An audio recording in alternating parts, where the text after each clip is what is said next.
Welcome back. I'm Sencrad from the 2, and this is another video for my Divinity Original Sin Enhanced Edition walkthrough that I've done. The last one of these 4, thank goodness. I feel like my brain has turned to mush. I'm sure I've missed stuff in all of these videos, but hopefully I've hit enough or most of it. In these 4 videos, I'm going over specific builds, how to build it, how to do it, and why they're powerful, etc., etc., etc.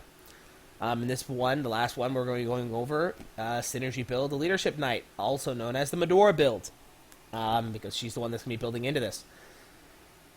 As I prefaced the other videos, this guide, this Tactician guide, is designed for 2 things. Tactician mode, it's also designed for no mods, so the base game. Why is this important? Because in the game, you create 2 source hunters from the ground up. The other 2 people that you have join your party are people that are pre-made, already in the game world, floating around. If you're using a mod that changes that, it changes the entire dynamic of this guide. The guide is designed for what is the best case scenario. What is the best thing to build your main 2 source hunters into based off of what is not available in companions to join you in the game. So, if you have a 4-person creation mod and you can create 4 people from the ground up, that changes the entire dynamic of the entire guide, because you no longer have to rely on anybody that's in the game, and you can build from the ground up, i.e. bend the rules, cheat, I guess, whichever way you want to say it. Also note, you will not be getting achievements for Steam. I still have that, like I've said in the other videos, I have a little bit of a cold, so I apologize for my lisp. Hopefully you'll be able to understand me. My nose is not working. So anyway, that's the preface. So if you're not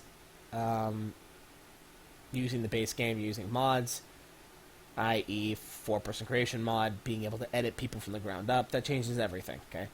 So as far as this guy's concerned, you're going to be using 2 people. You're going to be using your main 2 source hunters as the ranger and the dual wielding grenade wizard, and then you're going to be picking up Jahan and having him go into the Shadowblade. You're going to be picking up Madora and having her built into the Leadership Knight, into the Synergy build Leadership Knight. Okay, in this video we're going to be going over that. Now Madora comes with stats and talents already in the game, but the talents are great, like beyond great. She has a talent that she comes with called Combat Kid. Now this is phenomenal because you typically need to have a 5 in willpower to even qualify to get that talent. Madora just comes with it, even though she has a 0 in willpower. Phenomenal. So she builds into this build actually better than if you built it from the ground up, because coming with Comeback Kid is phenomenal. Comeback Kid is, if you take damage that would normally kill you, it doesn't kill you. You only drop down to 1 HP. Now that's phenomenal. She also comes with What a Rush, which gives you more AP if you're low in health, which isn't great, but isn't terrible. So she definitely gets an A+ for building into this. Okay, so what are we going to do? So the build is designed to have you build into these items on point number 1, bring it up to the desired level at the back, and then move on to number 2, 3, 4, etc., etc. So in this case, we're going to be bringing Scoundrel, Earth, Air, Man-at-Arms, and Leadership up to level 1 first. Okay, now she comes with, I think, a level 2 in two-handed, which is why I don't even include it here. She comes with level 2, and I think she comes with 2 in Man-at-Arms. I'm not going to scroll up because last time I got lost. So I think she comes with 2 in Man-at-Arms, like a 2 in two-handed. So what you're going to want to do on your very first level is put a point into Earth, and then the next level put a point into Air, and the next level put a point into Leadership, and the next level put a point into Scoundrel. Okay? Once that's done, and all of these are at least at level 1, move on to number 2, which the next thing you're then going to do is just every level put points into Leadership. Max it out. Get it up to a Leadership 5. It will be a Leadership 6 after you have a Leadership Helm on, but you can't get it more than 5 with base stats. This is what you're going to do. as the next thing. This is one of the biggest boons of having her in the party, and the biggest boons the entire game. If you were going to build from the ground up with, completely unique people, it would change everything, because you might just build 3 rangers and a dual wielding grenade wizard, and then just give that dual grenade wizard leadership 5 or something, or another ranger. I don't know, but it would change everything. This is the reason why she becomes so powerful. This is phenomenal. Okay, phenomenal ability. Once you have this, the very next thing you do is bring 2-handed man-at-arms up to level 5. Okay, very simple, right? She starts with 2. I think she starts with 1 in man-at-arms, so then put man-at-arms with the 2, so it'll be 2 and 2. And then just go 3, 3, 4, 4, 5, 5, or whatever, right? Like, just increase these both at equal rates up to level 5 and 5. And then after that, just, with any excess points, just put them into bodybuilding and willpower. Okay? And that's it. Very simple build. Very simple build. And what you're going to pick up for talents is Bully, Opportunist, 5-star Diner. Why is this one cool? This one's cool because if you get Ish Michelle on the beach, you can eat it, and it gives you like I don't even know, 20% or something to water resistance the whole game. So this is phenomenal. Not to mention the fact that dinners are unbelievable. So dinners will give you a +2 to strength, but they'll also give you a healing of, I don't even know what it is, 20 to 40%. And they cost very low AP to use, and you can make you can make a bunch of them, right? By bunch, I mean infinite, because you can buy fish for 1 gold, and a fish plus a cooking pot equals a dinner. So anyway, dinner's phenomenal. You can, as you'll see in some videos, like I'm pretty sure in my Brachus Rex video, I have her sitting in front of Brachus Rex, getting absolutely trashed, takes half of her life, and all she does is then just eat dinner, and she's never in any danger. And he'd have to hit her down to not level 1, to 1 HP because she has Comeback Kid, and then hit her another time. And so she's almost impossible to kill. Then you get Picture of Health, because Picture of Health is awesome, for even more HP. And then for your other talents, she comes with Comeback Kid and Water Rush. So she'll get these 2. And then if you have other talents after this, give her something like Iron Hide that increases elemental resistances, or something like that. One that is affected by man-at-arms, whichever one you choose. The ratio is going to be strength, and then with con and speed as secondary. So you're going to want an 8-6-6 ratio. She comes with something like, 8 in strength and 6 in con. Like, I think that's what she comes with. So on her very next level, just put a point in speeds, then she'll be like 8-6-6. Or something. She's something like that.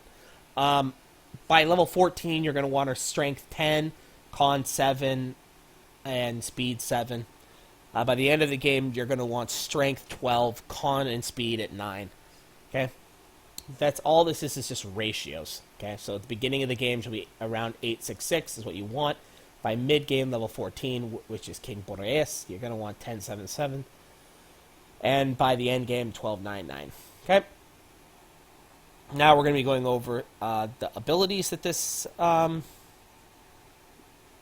Leadership Knight will be using. Teleportation. So you're going to want that on all, because it doesn't. So you're going to say, why does she even have any spells?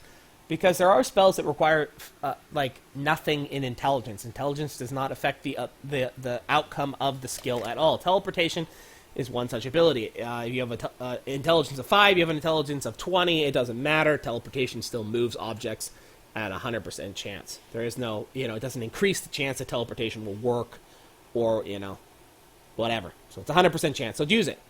Thunder Jump. Once again, one of only 2 real abilities that enable you to move from location to location, and it does not require high intelligence, so it's really good. It might not have a high chance to stun with her, but that doesn't matter. You're not doing it to stun.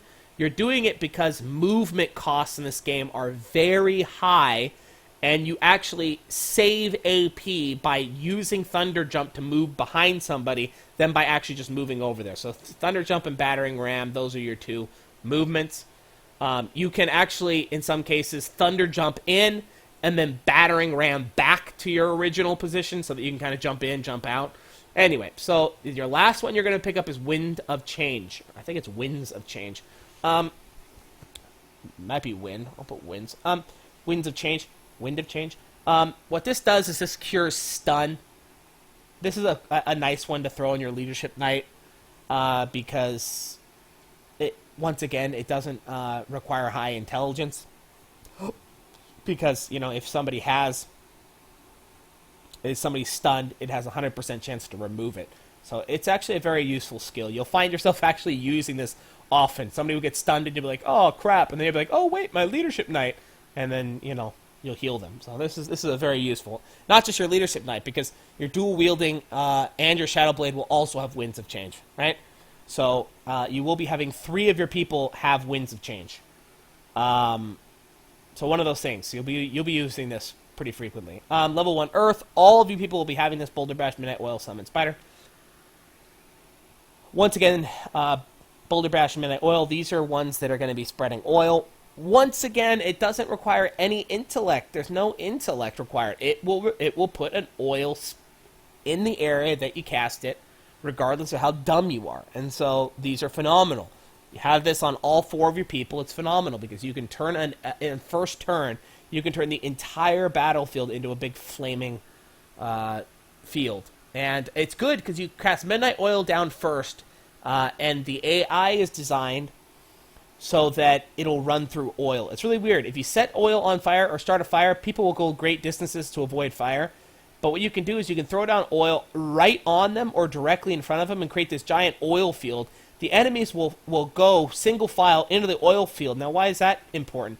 Well, because it'll oil them. And what does that mean? Oil decreases movement. So they'll be running, they'll hit the oil, and then they'll only move a little ways. Why? Because they're now oiled. They can't move far. So you'll have sometimes 8 skeletons running into this oil, and they'll all just be within, like, inches of each other. They're all really close to each other. And then you just set them on fire. Boom! Throw a firestorm grenade on all of them. You hit all of them at the same time.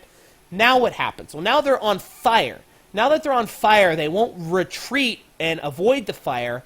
They will run directly through the fire because they're already on fire. So they're not programmed to get out of the fire, heal themselves. They're designed, well, I'm already on fire. Better try to kill them. They will then run through the fire to kill you. Now, if you set up it right, they will run through even more fire than they're in because you want to just barely clip them, so that they'll get oiled here and they'll run through the majority of the fire and they'll be dead before they even get to you. So these 2 were very, very, very overpowered from levels 1 to 10. Summon Spider. All 4 of your people will have Summon Spider. Once again, it's one of those ones that isn't really based on intelligence. It's based off of your current hero level, which means that she can throw this out, and it's super useful. So all 4 of them will have Summon Spider. Then 3 of them, and I will include this here, 3 of them will have Summon Undead Decapitator. Okay, your Ranger, your Dual Wielding, and your Shadowblade will all have Summon Undead Decapitator. Okay, that'll be the upgrade to Summon Spider. Madora will not be able to get Summon Undead Decapitator, but you will gain a unique summon in the game called Nick. Okay, now, if you're curious about that, go to my, Nick video, and I'll show you how to get him. But Nick, you're going to want to give to Madora. Why? For the same reason. Summons are based off of hero level, not off of your intelligence, which means that later on in the game, you will be able to summon Undead Decapitator, Summon Undead Decapitator, Summon Undead Decapitator, and Nick, who Nick is an upgrade to the Summon Spider. So it works out very well. So she will have level 1 in Earth, but also she will gain Nick. So that's kind of a caveat. So it's the only little thing like that in the entire game. It goes to Madora. Okay? She will not get a point in fire. She doesn't have points in water. I've gone over why she doesn't have points in witchcraft, and she will gain that. Man-at-Arm 5 is the last thing that she'll have. Novice, you're not going to want to get melee defensive stance because it's for pussies, or Divine Light. You're going to not get Barbed Wire because that, or Elemental Tortoise for Adept because both of those require a shield, which you will not be using. And for master level, you're going to be picking up the only 2 master level abilities there are, Shackles of Pain and Flurry, both of which are not very useful. Flurry is, I would say somewhat useful against bosses and single targets, and Shackles of Pain is pretty much useless against everyone. But there they are. And the reason you get them is because you have a 5 in Man Alarm, so you might as well get them. So, and I believe that... Oh, level 1 is Scoundrel. Almost forgot. So level 1 is Scoundrel. Same thing. You're going to want to get...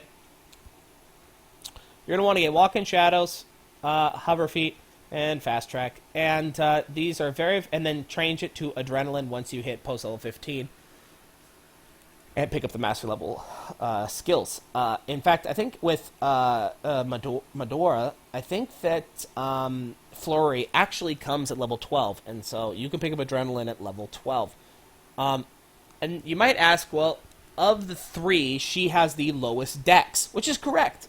But she will be gaining a +1 to dex, +2 to dex, and a +3 to dex based off of her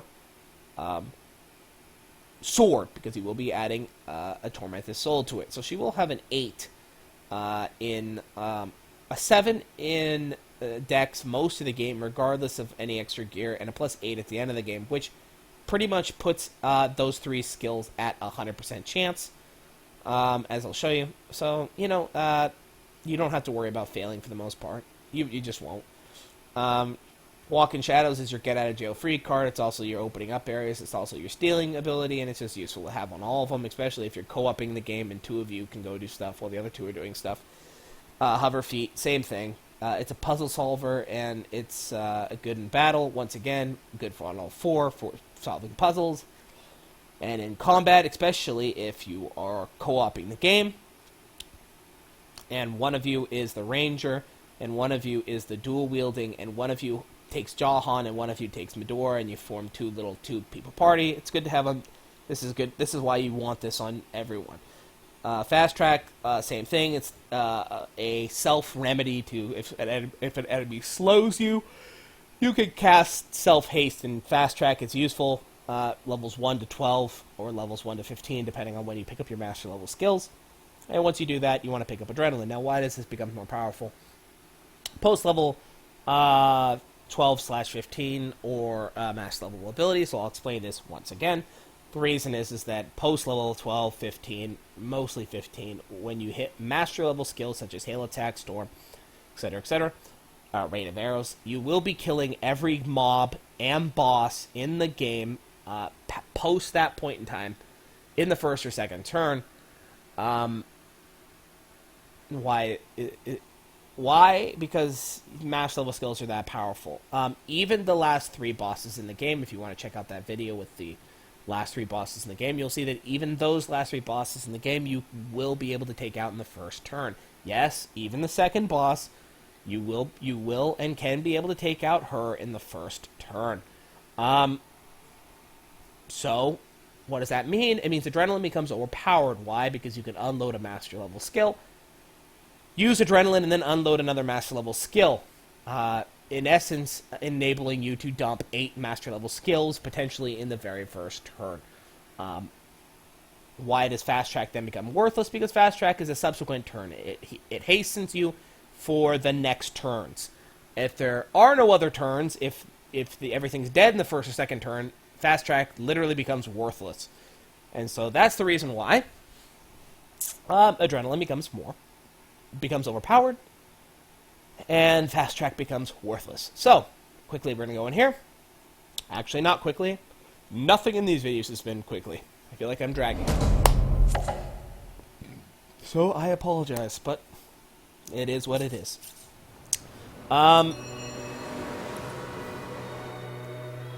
And we're going to show you at the end what their stats look like, what they look like, etc., what gear to look for on them.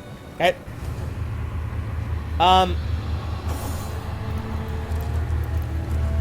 Okay, so levels 1 through maybe, I would say, 14 at max, you're going to be using a sword, okay? So you're going to be using a sword because the crafted sword comes with a +1, +2, +3 strength. By the time you get to +2 strength, you're going to want to switch over to the axe. Why? Because the axe is going to be able to be spawning with a +2 crit chance. You're going to want to use that. And you're going to want to be using Tenebrium, or not Tenebrium, you're going to be using Tormented Souls. Tormented Souls add to Strength and Dex, but they will not add on top of what's already there. Which means that if you have a sword that has a +2 or +3 to Strength, and you add a Tormented Soul to it, it'll still be +3 Strength. Okay? If you use a two-handed axe and get 8 to critical chance, add a Tormented Soul, bada beam, bada boom, you got your +3 to Strength and +3 to Dex. So that's why you phase out from the sword to the axes as the game goes on. As you'll see with their stats, 22 in Strength, 10 Dex. So the Dex is 2 higher than, so you get the 3 from here, and then she gets 2 from some other gear, probably her ring here. Yeah. No. Here. So 2 Dex, 2 speed. So this is what she should bring here for. So she has a 10 in Dex, which, let's see here really quickly. What does that mean? So 105 chance for winged feet, 110 chance for walking shadows, 110 chance in this. So at 10 dexterity, she's over 100% chance for everything. Okay, so still very, very useful, because it's now, there's no chance of failing. So anyway, so this is what she's got. You can see the gear, right? The gear does stuff. Okay, but that's where she ended up at the end, based off of the base stats. So 12, so she ended up with in strength instead of something. Anyway, so I'll go over the gear. Once again, I'll stop here. We're gonna want to have +2. Two-handed on the belt at all costs, because having a 6 in bow, which is found in her on her gloves, dual wielding, which is found on the belt for these two, and two-handed for her, which is also found on the belt. Having a 6 in that is very important. Okay, so we're gonna want a +1 and 2 right there.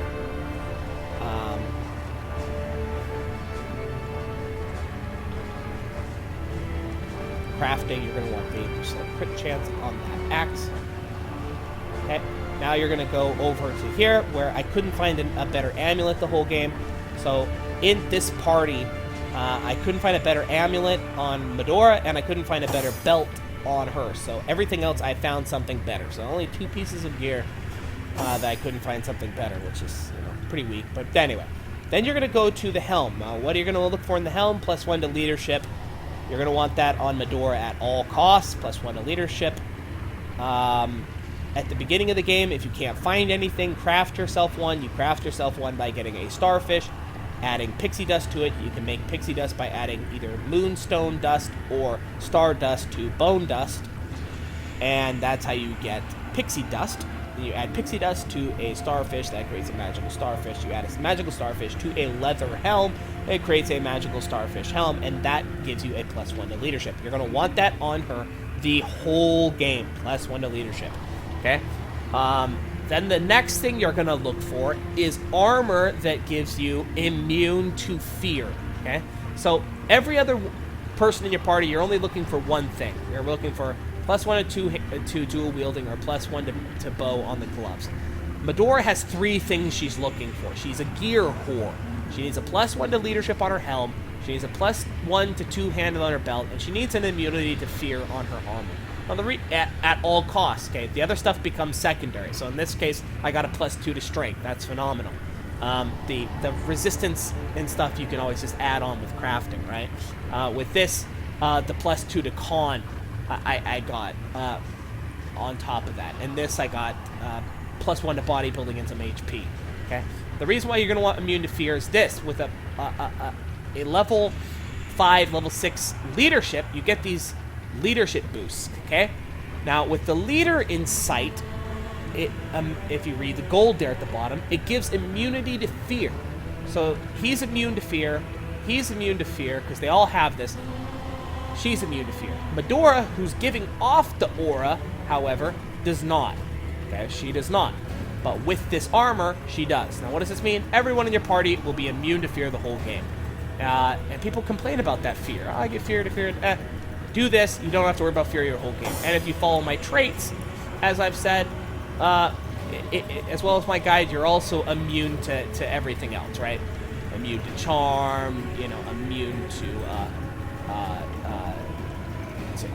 fear as well over there. There's more. I don't even remember now. Immune to cursed. So anyway, phenomenal. And those are the things you're going to be looking for in her. Alright, so let's look at her damage. So there's that. And, oh, dang it. Rarg, that's annoying.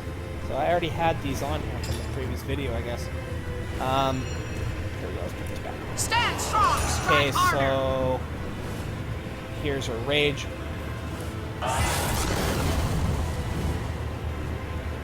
There's her damage.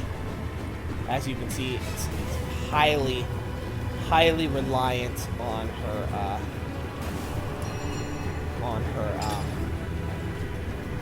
crit chance. And as you can see, it's nowhere near his, right?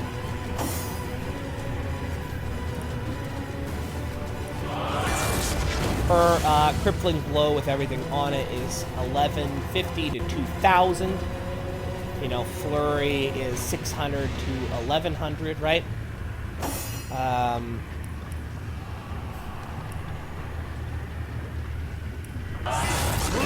Bloodlust. Your dual wielder will be putting out 1400 to 2600 just for these ones, right?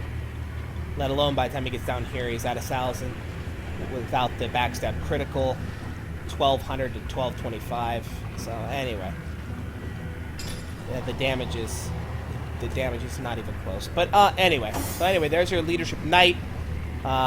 The leadership is what's really important. So she's going to end up with a +6, or a total of 6 in two-handed. She's going to end up with, there's some points in bodybuilding and willpower.